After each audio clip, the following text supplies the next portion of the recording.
विद्यारम्भं करिष्यामि सिद्धिर्भवतु मे सदा। हीरे को परखना हो तो अंधेरे में जाना जनाब, क्योंकि धूप में तो कांच के टुकड़े भी चमकते हैं। मैं हूं राजू शर्मा सर और आप सबों का बहुत बहुत स्वागत है हमारे YouTube channel delight classes Motihari में। आज के वीडियो में हम लोग पढ़ने वाले हैं गणित के नए अध्याय के बारे में, जिसका नाम है वृत्त। और इसी वृत्त से आपके बोर्ड के एग्जाम में 5 अंक का प्रश्न पूछता है। तो चलिए हमारे साथ। यहाँ पे मैंने लिख दिया अध्याय 10, और अध्याय 10 में आप लोगों को वृत्त पढ़ना है और इस वृत्त से 5 नंबर का सवाल आपके बोर्ड के एग्जाम में पूछता है। और इसमें 2 टॉपिक के बारे में पढ़ना है। पहला टॉपिक है वृत्त की स्पर्श रेखा और दूसरा टॉपिक है एक बिंदु से एक वृत्त पर स्पर्श रेखाओं की संख्या।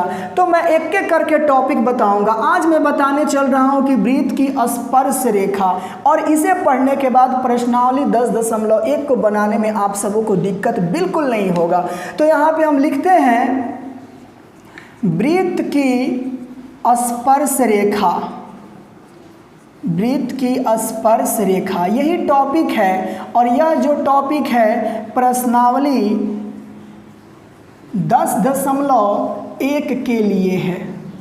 क्लियर हो रहा है?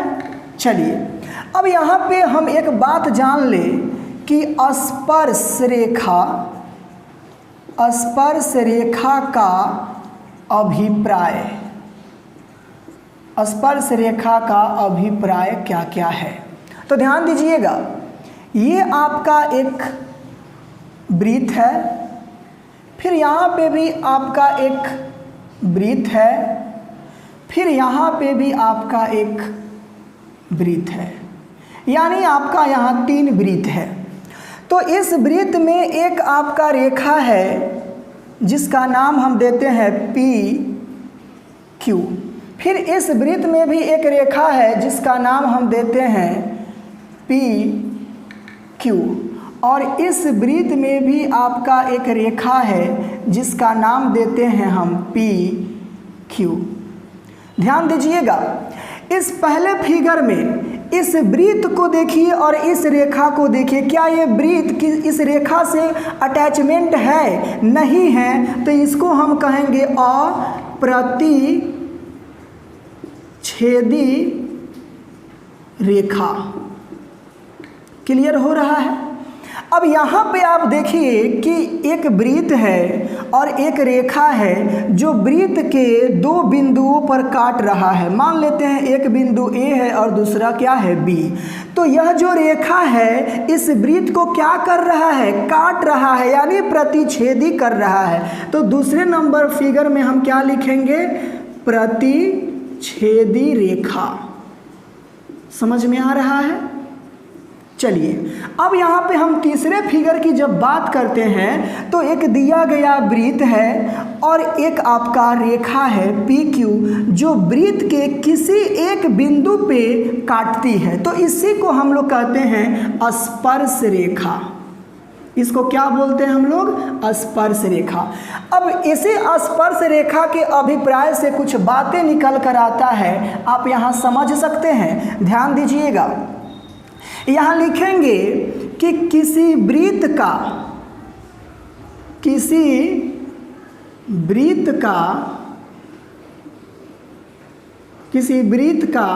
तथा सरल रेखा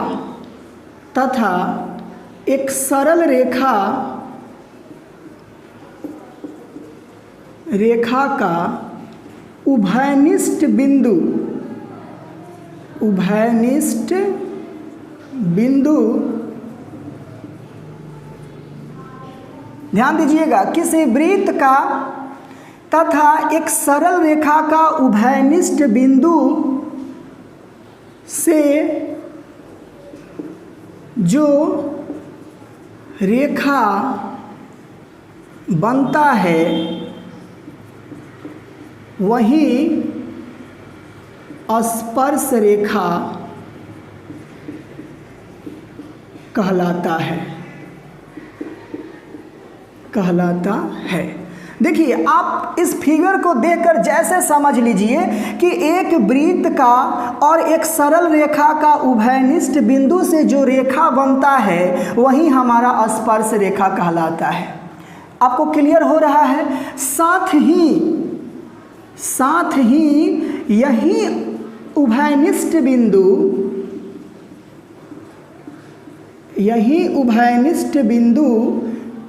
ये जो उभयनिष्ठ बिंदु है किसका? इस वृत्त का भी और इस सरल रेखा का भी, तो यही उभयनिष्ठ बिंदु स्पर्श बिंदु कहलाता है। स्पर्श बिंदु कहलाता है। क्लियर हो रहा है? चलिए एक और चीज समझ लीजिए। एक सरल रेखा और एक वृत्त का एक और केवल एक ही उभयनिष्ठ बिंदु होता है। समझ में आ रहा है? किसी भी सरल रेखा का और किसी भी वृत्त का एक और केवल एक ही उभयनिष्ठ बिंदु होगा। इस फिगर से यही निष्कर्ष निकल रहा है। एक चीज और आप भी लिख सकते हैं, वह रेखा जो वृत्त को किसी एक बिंदु पर प्रतिच्छेद करती है या मिलती है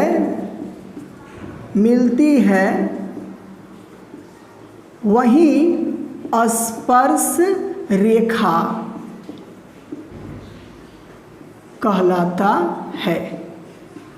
अब देखिए, इस फिगर को देखने के बाद आप दो तरीके से कह सकते हैं कि कौन स्पर्श रेखा है और कौन स्पर्श बिंदु है।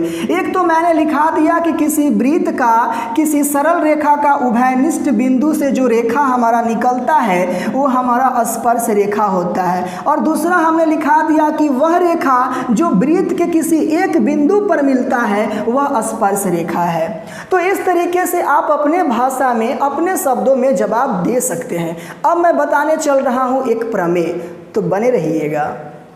देखिए, एक आपका प्रमेय है, कहता है कि वृत्त के किसी बिंदु पर स्पर्श रेखा स्पर्श बिंदु से जाने वाली त्रिज्या पे लंब होती है। तो एक हम वृत्त बना लेते हैं।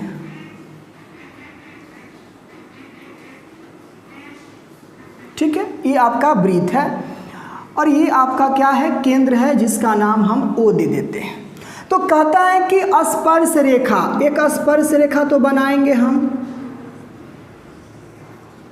ये आपका स्पर्श रेखा, इसका नाम आप A B लिख लीजिए, और स्पर्श बिंदु भी हम बनाएंगे, इसका नाम P लिख लीजिए। तो कहता है कि वृत्त के किसी बिंदु पर स्पर्श रेखा स्पर्श बिंदु से जाने वाली, तो जाने वाली किधर? त्रिज्या की ओर। ये त्रिज्या की ओर आपका जा रही है। ठीक है, तो यहाँ पे लंब होती है, ये आपको बताना है। तो यहाँ लिखेंगे, माना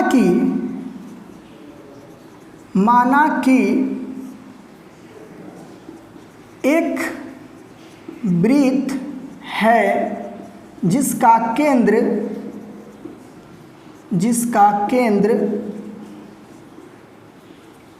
O है और त्रिज्या R है। क्योंकि आप जानते हैं कि वृत्त में एक केंद्र होता है और त्रिज्या होता है, और भी बहुत सारे चीज होते हैं। अब यहाँ पे हमको सिद्ध क्या करना है? सिद्ध करना है, सवाल यहाँ समझिए। कहता है क्या कि किसी बिंदु पर स्पर्श रेखा स्पर्श बिंदु से जाने वाली त्रिज्या पे लंब होती है, अर्थात OP लंब है किसके ऊपर? इस AB के ऊपर। यही आपको क्या करना है? सिद्ध करके बताना है। तो यहाँ लिखेंगे रचना। स्पर्श रेखा AB पर एक बिंदु D लिया, तो यहाँ पे हम एक बिंदु ले रहे हैं क्या, D, तथा O को हम किससे मिला दिए, D से, तथा OD को मिलाया, OD को क्या किया, मिलाया। ठीक है, अब यहाँ पे प्रमाण शुरू करते हैं।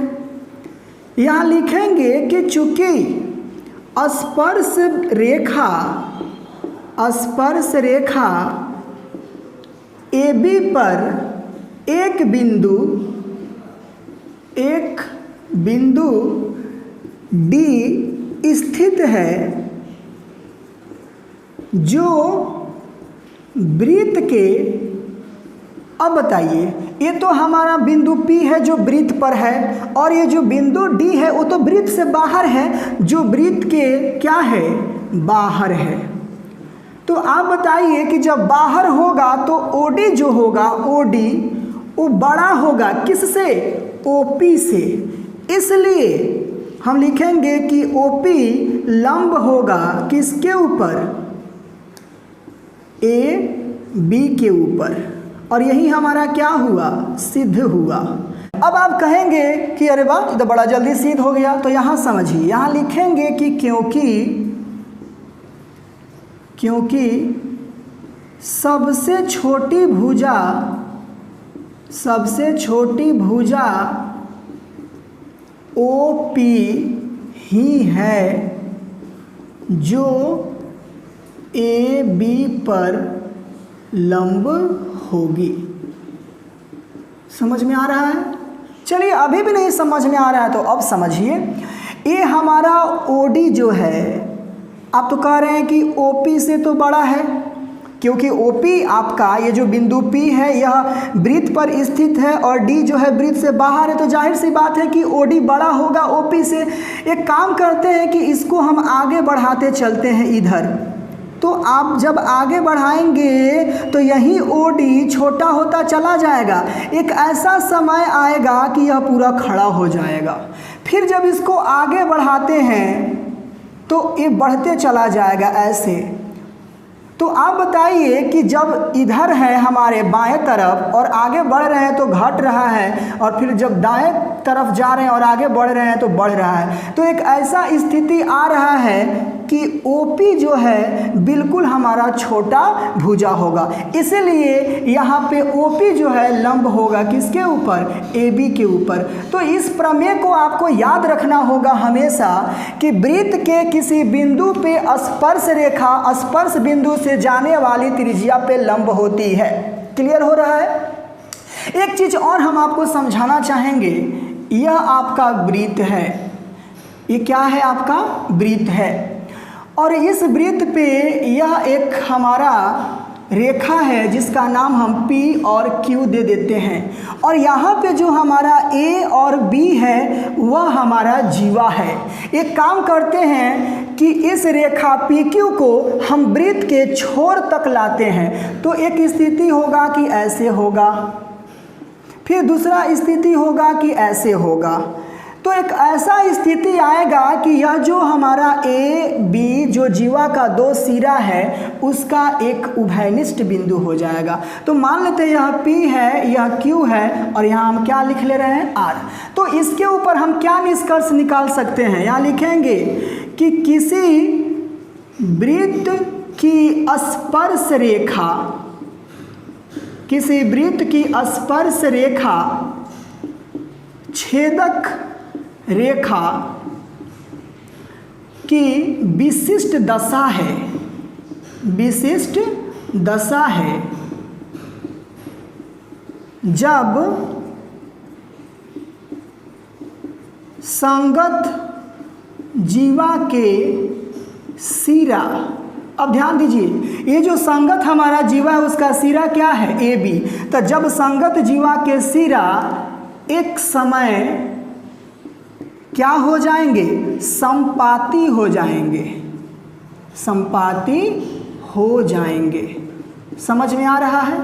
पहले क्या था कि PQ हमारा एक रेखा था जो प्रतिच्छेदी रेखा है, छेदक रेखा है। एक समय ऐसा आ रहा है कि यह जो जीवा AB है उसका एक ही उभयनिष्ठ बिंदु निकल रहा है, जो A भी मिल रहा है R पर और B भी बिंदु मिल रहा है R पे। इसीलिए R जो है इस A और B का संपाती बिंदु है। तो हमारा PQ कौन सी रेखा कहलाएगी? स्पर्श रेखा कहलाएगी। तो मैं उम्मीद करता हूं कि आप सबों को ये वीडियो बहुत ही पसंद आया होगा। तो हमारे वीडियो को आप लोग लाइक कर दीजिए, अपने दोस्तों के पास शेयर कर दीजिए, और किसी भी प्रकार का दिक्कत होता है प्रश्नावली 10.1 में तो आप कमेंट करके बताइए। और हमारे चैनल को अभी तक सब्सक्राइब नहीं किए होंगे तो प्लीज़ हमारे चैनल को सब्सक्राइब भी कर दीजिए। मिलते हैं कल अगले वीडियो में फिर अगले टॉपिक के साथ। तब तक के लिए जय हिंद।